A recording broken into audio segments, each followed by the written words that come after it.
수요 기도에 오신 성도 여러분과 또 온라인으로 함께 참여하신 모든 성도 여러분을 주님의 이름으로 환영합니다. 오늘도 우리의 기도 가운데 하나님께서 함께 하셔서 풍성하신 은혜와 응답의 역사들을 허락해 주실 줄 믿습니다. 오늘 우리가 성경을 읽었습니다마는 성경을 읽다 보면 조금 혼동이 되는 그런 내용들이 종종 나타납니다. 어떤 번역의 문제일 수도 있고 또 어쩌면 또 그런 게 더 많은데요, 그 당시에 사람들이 이해하던 것을 오늘 우리가 이해하기 어려운 것이 있어요. 그렇지 않겠습니까? 그죠? 오늘 우리가 이해하는 걸 그 당시 사람들이 이해 못하는 것이 있고, 그죠? 당연히 많겠죠. 그리고 그 당시의 사람들은 충분히 이해를 하고 잘 받아들였는데 오늘날 우리의 관점에서 이해가 좀 잘 안 되는 것들 말입니다. 이런 것들이 얼마든지 성경에 많이 있을 수가 있는 것이죠. 그러다 보니까 성경을 읽다 보면 가끔 혼동이 되는 경우가 이렇게 종종 나타납니다. 오늘 본문에서도 이제 바로 그것으로 이제 시작을 하고 있는데, 제가 28절 말씀을 한번 봉독해 보도록 하겠습니다. 이에 예수께서 이르시되 너희가 인자를 든 후에 내가 그인 줄을 알고 또 내가 스스로 아무것도 하지 아니하고 오직 아버지께서 가르치신 대로 이런 것을 말하는 줄도 알리라, 이렇게 얘기를 합니다. 자, 우리 주님께서는 항상 그렇게 얘기를 했어요. 내가 내 마음으로 뭘 하는 것도 아니고 내가 내 자의대로 하는 게 아니고 아버지께서 하신 말씀대로 하고 아버지께서 가르치신 대로 이렇게 한다, 뭐 이런 이야기를 이렇게 계속 하세요. 그런데 말입니다, 이런 말씀을 이렇게 듣다 보면 우리 머릿속에는 항상 어떤 게 생각이 납니까? 이런 게 생각납니다. 선생님이 하나 있고 누가 가르치면 제자가 그걸 배워가지고 그야말로 잘 행동하고 뭐 이렇게 생각을 하는 것이죠. 그러니까 아버지께서 아들인 예수님에게 뭔가를 가르치고 예수님은 그걸 잘 배워가지고 그야말로 토시 하나 빠지지 않고 차근차근 잘 이렇게 실천해 가고 또 그걸 배운 대로 행동해 가는 거, 그렇게 생각하기가 쉬워요. 일반적으로 그렇잖아요, 그죠? 어떤 시차를 가지고 우리는 늘 생각할 때 누가 가르치고 누가 그걸 배우고 누가 가르친 것, 누가 말한 것을 한다라고 하면 시차를 가지고 일반적으로 이해를 해요. 가르친 것이 먼저고 행하는 것은 뒤에 거고 배운 것은 나중에 거고 뭐 이렇게 일반적으로 생각을 하는 것이죠. 자, 그러다 보니까 주님께서 아버지께서 가르치신 대로 내가 행한다, 뭐 이런 말을 들으면 아버지가 뭘 가르쳤고 주님은 그걸 배워가지고 또 이렇게 하고 있구나라고 이렇게 생각할 가능성이 굉장히 높습니다. 그런데 우리가 이것을 기억해야 될 필요가 있는 것이, 이것은 우리가 오늘날 가지고 있는 그런 관점이고 굉장히 혼동인 것이죠. 우리 주님께서 아버지께서 하신 대로, 아버지가 말씀하신 대로, 아버지께서 생각하신 대로 나는 행하고 나는 말한다, 이 말은 어떤 그런 시차가 있는 것이 아닙니다.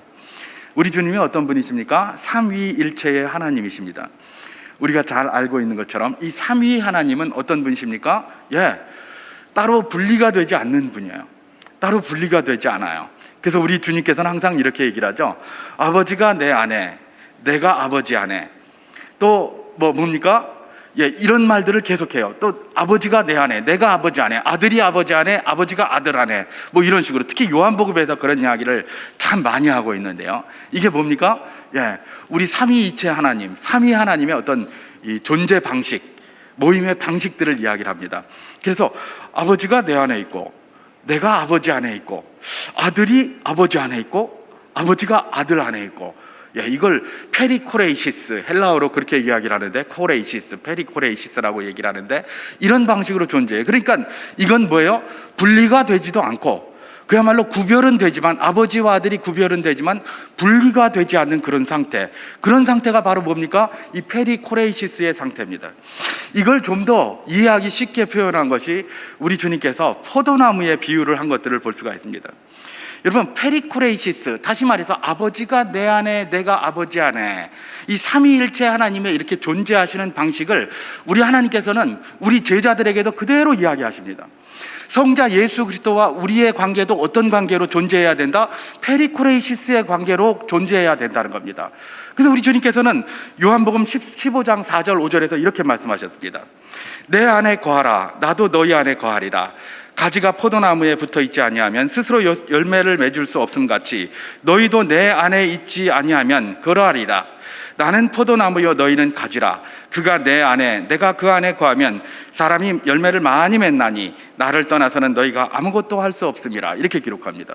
똑같아요. 삼위일체 하나님의 존재 방식, 존재 방식, 존재 양태와 우리와 예수 그리스도의 존재 양태가 똑같은 거예요. 다시 말해서 우리가 주님 안에, 주님이 우리 안에, 페리코레이시스예요. 예. 그러면서 주님은 포도나무요, 우리는 가지라고 그랬어요. 포도나무와 가지는 구별은 돼요. 그런데 분리할 수 없는 거예요. 우리 삼위일체 하나님이 그런 분이시고 우리가 주님과의 그런 관계까지 나아가야 된다는 거예요. 그게 성경이 계속해서 이야기를 하는 거예요. 그러니까 아버지와 아들이 따로 있는 것이 아니라 아버지 생각이 있고 아들의 생각이고 성부의 생각이고 성령의 생각이고 성령의 생각이고 성자의 생각이고 뭐 이런 거예요. 이게 어떤 시간이 있는 게 아니라 그렇게 존재하시는 거예요. 우리는 이제 이성주의에 이렇게 익숙해져 있고 하기 때문에 우리는 그거 이해하지 잘 이해가 안 돼요. 힘들어요. 근데 그 당시 사람들은 충분히 이해했을 가능성이 높습니다. 그러니까 그런 걸 갖다가 복음을 전할 때 그런 걸 사용했겠죠.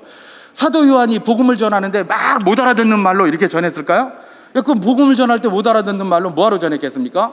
분명히 그 당시의 사람들은 그런 말을 하면 알아들을 수가 있었어요. 그러니까 그렇게 이야기를 한 거죠. 알아듣지도 못하는 말을 막 해놓고 그렇게 했을 리가 없죠. 근데 오늘날 우리가 어떻게 합니까? 우리는 이성주의하고 어떤 뭐 이런 거에 빠져가지고 아이고 우리가 못 알아들으니 그 사람들도 못 알아들었을 것이다 뭐 이렇게 판단을 하고, 그러다 보니까 이건 후대에 삼위일체 이런 거는 후대에 만들어진 거다, 뭐 원래 성경에는 없다 뭐 이런 소리를 해요. 물론 삼위일체라는 그 자구 그대로 성경에 나오는 말은 아닙니다. 그러나 삼위일체의 내용과 그 흔적들에 대해서는 성경에 굉장히 많이 나오는 것이죠. 이것을 교회의 리더들이 함께 모여서 기도하면서 교리로 정착시킨 것이 바로 그 삼위일체고, 그 삼위일체는 무엇이다? 서로 구별되나 분리되지 아니하는 하나님의 속성과 존재 방식을 이야기를 하는 것이죠. 그래서 주님께서 말씀하시는 것이 무엇입니까? 내가 아버지께서 배웠다라는 것은 어떤 시간 차이가 있는 것이 아니라 곧 아버지의 생각이 아들의 생각이고 아들의 생각이 곧 아버지의 생각이다, 이런 얘기입니다. 다시 말해서 구별은 되지만 분리되지 아니하는 그 모든 것들이다, 바로 이야기를 하는 것이죠. 이 페리코레이시스, 우리 주님께서 여전히 우리도 주님과 그런 관계가 되기를 원한다는 것이죠. 우리도 역시 마찬가지입니다. 곧 우리 예수 그리스도의 생각이 우리 생각이 되기를 바라고 우리 생각이 예수 그리스도의 생각과 같기를 바라는 거예요. 거기까지 나아가는 것이죠. 그게 바로 무엇입니까? 온전한 믿음이라는 거예요. 믿음은 다른 것이 아니에요. 우리의 신앙생활의 최대의 목표가 뭡니까? 주님의 뜻이 곧 내 뜻이 되고 내 뜻이 곧 주님의 뜻이 되는 거예요. 이 페리코레이시스로 존재하는 것, 그야말로 요한복음 15장에서 아까 우리가 봉독한 것처럼 바로 그렇게 되는 것이죠. 주님 생각이 내 생각, 주님 뜻이 내 뜻, 이렇게 되는 것, 이런 것들이 바로 무엇입니까? 바로 주님 안에 거하는 삶이고 온전한 믿음의 삶을 살아가는 그런 삶이다라는 것들을 우리는 기억해야 된다는 것입니다. 자, 그런데 흔히 사람들은 그렇게 생각을 합니다. 우리가 믿음 생활을 한다 그렇게 얘기를 하면 아이고 교회 다니면 하지 말라는 소리도 많고 성경 읽어보면 이래라 저래라 하고 하지 말라 그러고 뭐 이건 해라 그러고 저건 해라 그러고 아이고 막 속박 가운데 살기 싫다 뭐 이런 말하는 사람 참 많아요. 말씀을 대로 살아야 된다 그랬더니 그게 속박인 것처럼 생각을 해요. 여러분, 말씀대로 살아야 되는 것이 속박입니까? 이 속박이라고 생각하는 사람들은 결국은 주님 안에 거한다는 것이 뭔지 모르는 사람입니다. 성경의 내용을 모르는 사람이에요. 여러분, 오늘날에는 뭐예요? 전부 자기본이에요. 그죠? 그래서 성적 자기결정권 또는 뭐예요? 이런 자기결정권, 그래서 자기의 결정권을 굉장히 강조를 많이 해요. 요즘 그런 말들이 너무 많이 나와요. 너무 많이 나와요. 자, 그러다 보니까 무슨 희생을 한다 그러고 뭔가 헌신을 한다 그러고 이러면 그거 다 옛날 구태의연한 말이라고 그러고 구시대의 작태라고 그러고 꼰대라고 그러고 막 그런 소리를 하고 있어요. 근데 여러분, 이건 뭡니까? 주님 안에 거한다는 것, 온전한 믿음 안에서 주님 안에서 산다는 것을 전혀 이해하지 못하는 것이고, 또 이것은 다른 말로 뭐예요? 사랑이라는 걸 전혀 모르는 소리다라는 것들을 우리는 알 수가 있습니다. 여러분, 이런 분들은 창세기의 이런 이야기를 어떻게 이해할까요? 창세기 29장에 보면 어떤 말씀이 있습니까? 거기는 야곱이 말입니다. 밧단 아람 자기 외삼촌 라반의 집에 가서 결혼을 하는 이야기가 거기 나옵니다. 거기 나오는데 그 중에 특별히 이런 말씀이 있어요. 창세기 29장 20절에 야곱이 라헬을 위하여 7년 동안 라반을 섬겼으나 그를 사랑하는 까닭에 7년을 며칠같이 여겼더라, 그렇게 얘기를 해요.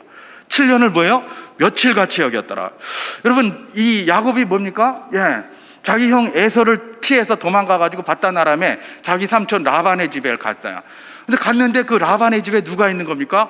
라헬이 있는 겁니다. 라헬은 라반의 둘째 딸이었어요. 근데 자기 마음에 이 라헬이 너무나 많이 들어요.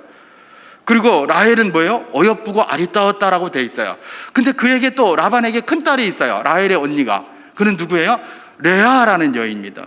근데 레아는 알력이 부족했다 뭐 이렇게 얘기를 하는데 좀 못생겼다는 의미예요. 그러니까 이 야곱이 볼 때에 레아는 자기 눈에 안 차는 거예요. 그런데 라헬은 자기 눈에 차요. 자, 그런데 이 라반이 뭐라고 얘기를 합니까? 네가 나한테 7년 동안 종살이 해주면 그러면 내가 내 딸 라헬을 너에게 줄게 그랬어요. 그래서 그 라헬을 얻고자 그냥 종살이를 했는데 7년 동안을 종살이를 했는데, 여러분 7년이 짧은 세월입니까? 그 7년 동안 남의 밑에서 종살이하고 온갖 수모를 당했잖아요. 월급 한번 제대로 못 받았잖아요 그때. 그래서 나중에 야곱이 나올 때에 자기 삼촌에게 자기도 또 속임수를 써가지고, 그죠? 그렇게 만들어서 나오는 것 아닙니까? 재산을 모아가지고 뭐 돈도 제대로 안 줘요. 품삯도 안 주고 일만 고되게 시키는 거예요. 그걸 몇 년이요? 7년을 시켰어요. 7년을 시켰는데도 그걸 며칠로 여겼다? 예, 며칠같이 여겼다. 7년같이 그렇게 길게 여기지 않고 그 종살이 7년이라는 긴 세월을 단 며칠같이 여기면서 그렇게 열심히 한 거예요. 왜요? 예, 야곱이 라헬을 사랑했기 때문에 그런 것 아닙니까? 여러분 요즘 관점에서 이런 거 보면 이해가 안 돼요. 이게 무한 짓인가? 그런데 사랑합니까? 예, 그를 위해서는 7년이 단 며칠 같은 종살이가 될 수 있다라는 것들을 성경이 이야기하고 있는 것이죠. 자, 이런 것들을 요즘의 관점에서는 이해가 안 돼요.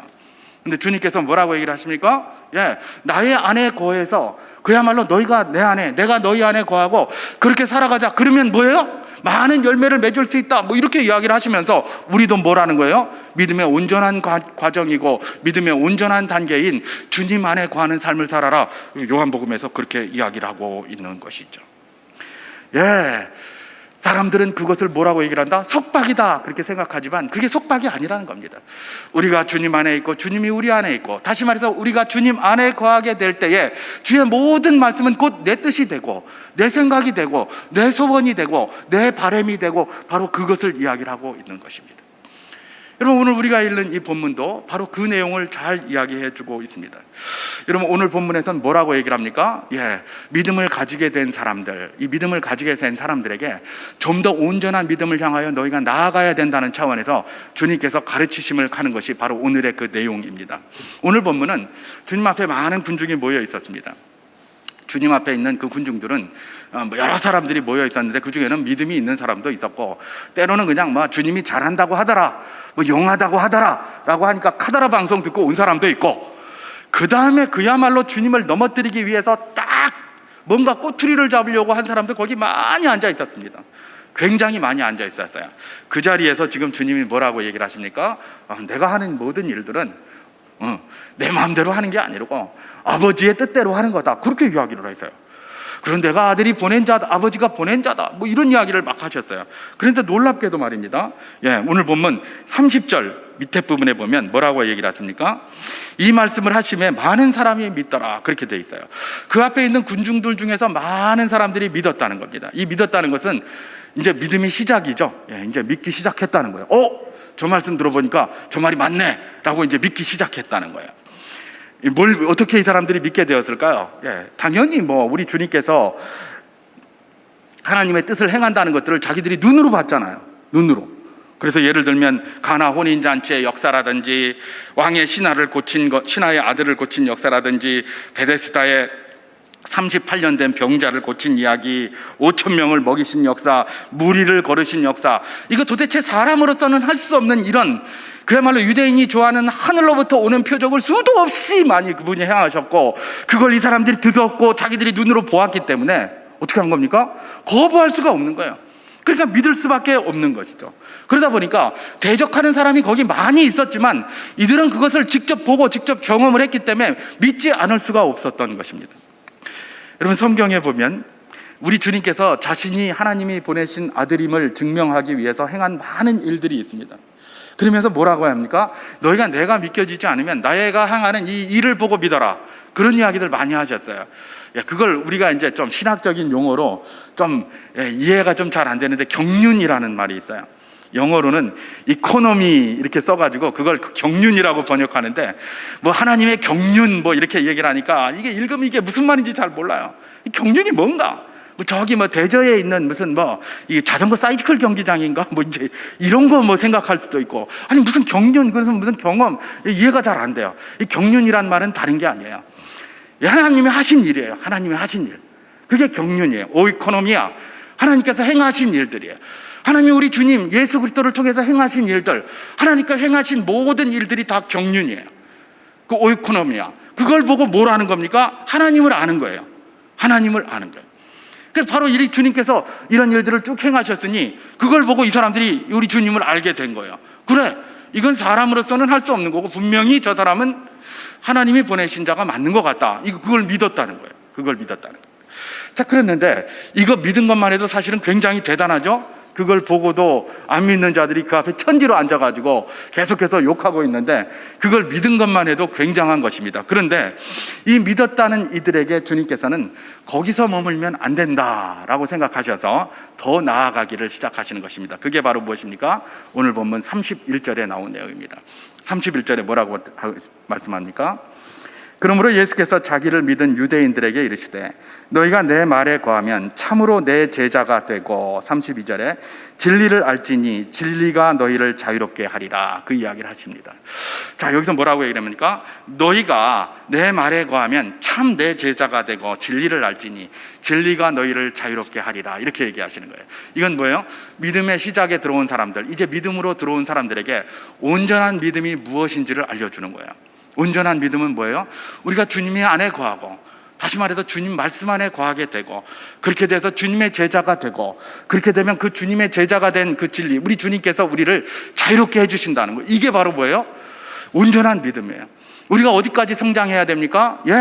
우리가 주님 안에서 자유함을 누릴 때까지, 다시 말해서 주의 말씀이 이제 더 이상 걸리적거리거나 우리에게 짐이 되거나 무슨 걸림돌이 되거나 족쇄가 되는 것이 아니라, 주님의 말씀이 어떤 말씀이 우리에게 들어온다고 할지라도 우리가 자유함을 느낄 수 있어야 되는 거예요. 그게 온전한 믿음이에요. 거기까지 자라야 함을 지금 이들에게 이야기를 하고 있는 것입니다. 근데 사실 이들은 믿음을 이제 시작해서 그런지 아직 거기까지 가려면 먼 사람들이 대부분이었죠. 왜 그렇습니까? 바로 그 다음에 그 내용이 나오기 때문에 그렇습니다.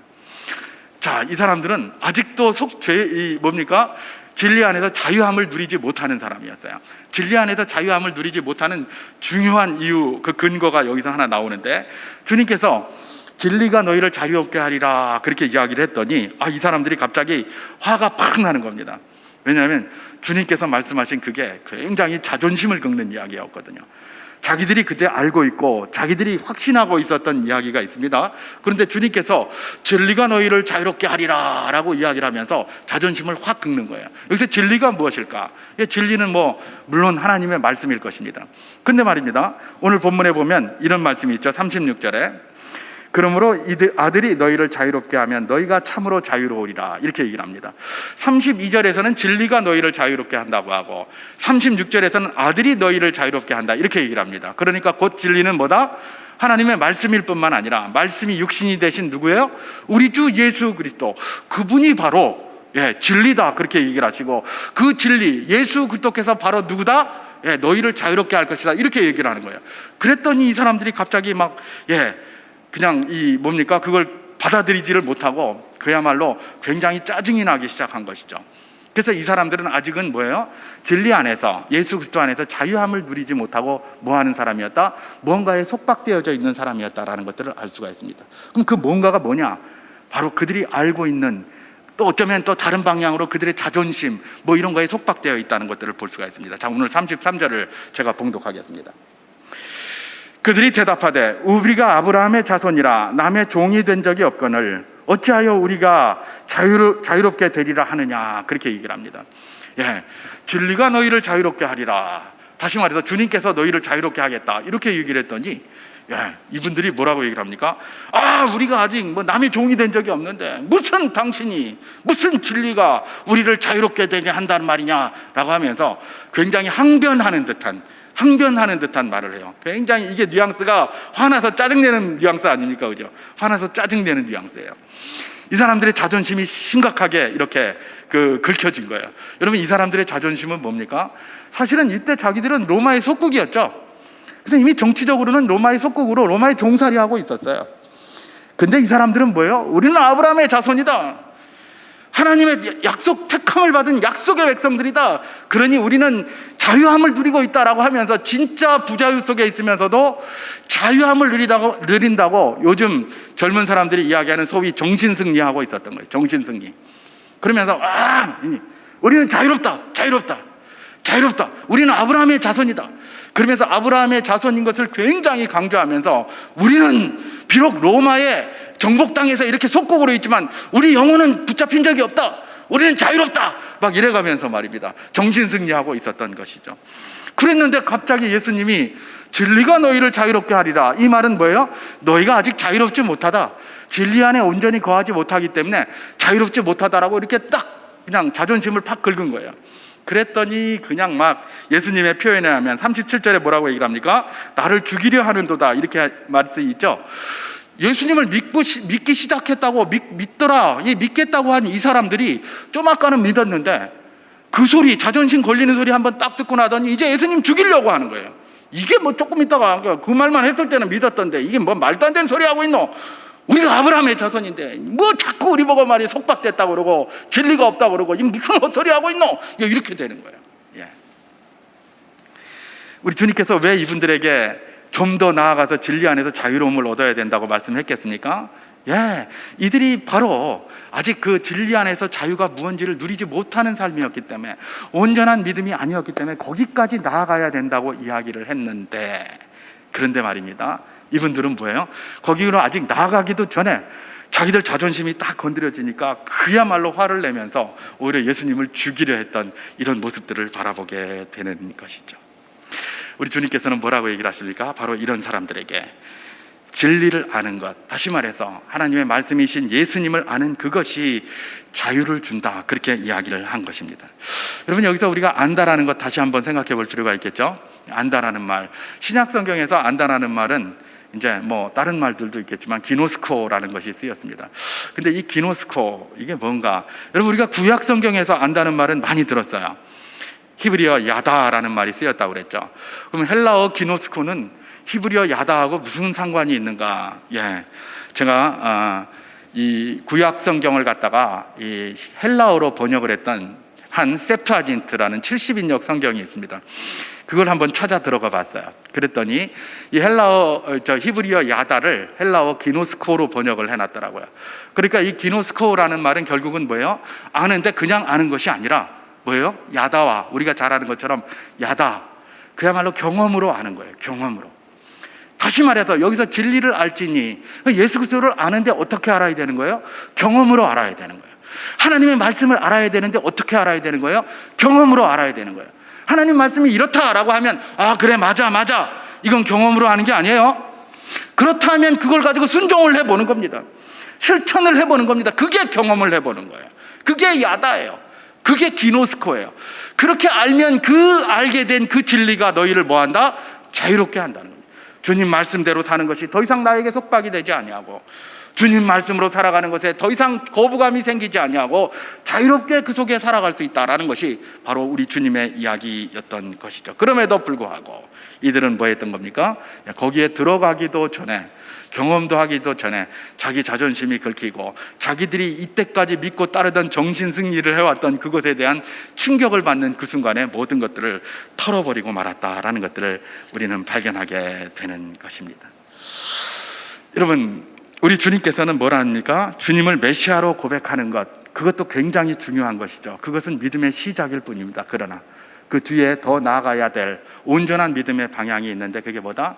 우리 주님과 주님의 말씀과 그야말로 경험적으로 교제함으로 말미암아, 순종함으로 교제함으로 말미암아 그 안에서 진리의 자유를 누리는 삶까지 나가는 것, 그것이 온전한 믿음이다라고 그렇게 이야기를 하고 계시는 것입니다. 여러분, 우리 비슷한 이야기를 어디서 또 발견할 수 있습니까? 우리 마태복음 16장에서 발견할 수 있습니다. 여러분, 마태복음 16장에 어떤 내용이 나옵니까? 예수님께서 제자들을 데리고 빌립보 가이사라로 이렇게 가셨습니다.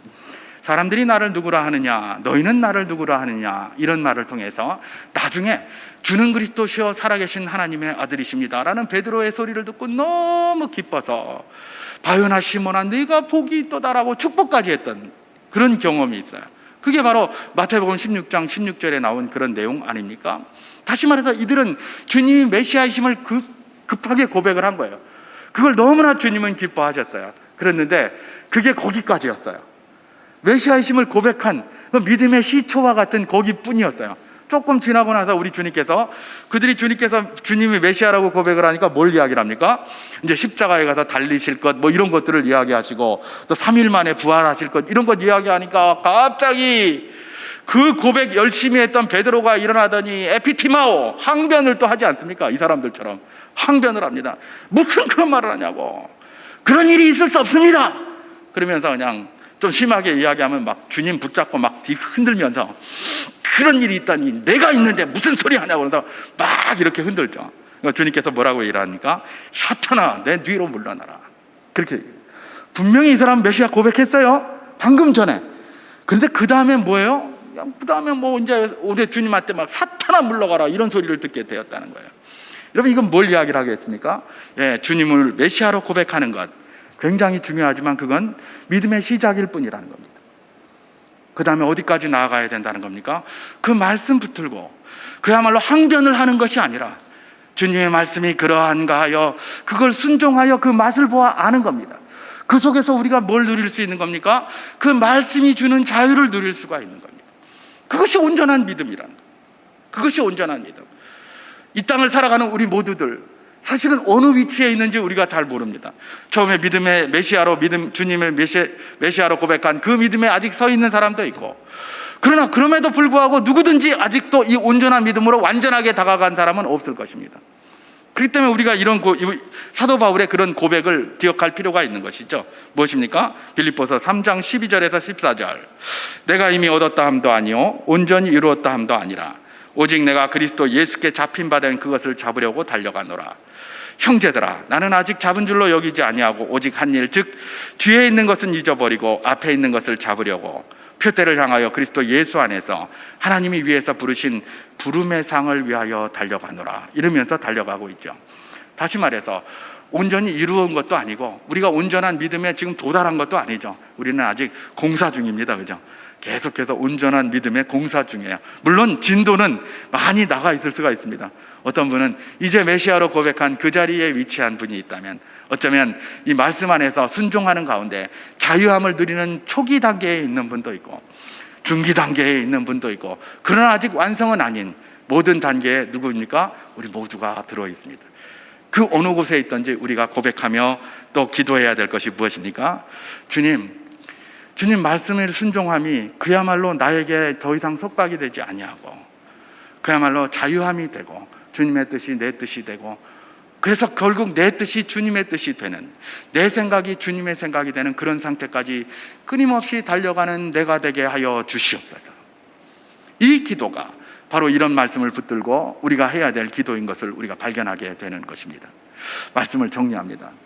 우리 주님께서는 우리에게 온전한 믿음을 향하여 달려가라고 그렇게 말씀하고 계십니다. 그 온전한 믿음은 어디입니까? 주님을 알므로 그 진리 안에서 누리는 자유함입니다.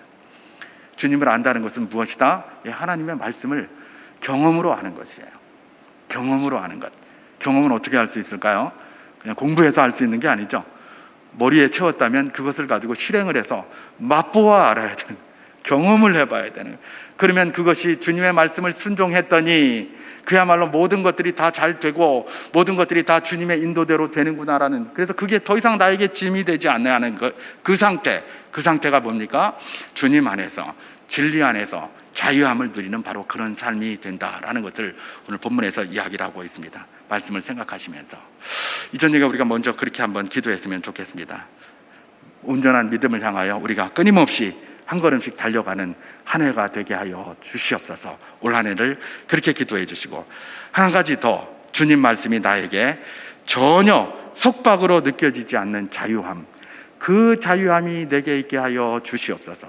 내가 그저 주님을 메시아로 믿기 시작한 그 시작점에 머무르는 것이 아니라 그 시작점 이후에 어느 장소에 있던지 간에 온전을 향하여 계속 달려가는 내가 되게 하시고, 주님 말씀이 전혀 속박으로 느껴지지 않는 그 단계까지 달려가는 데에 주님 제가 몸부림치게 하시고 저와 동행하여 주시옵소서.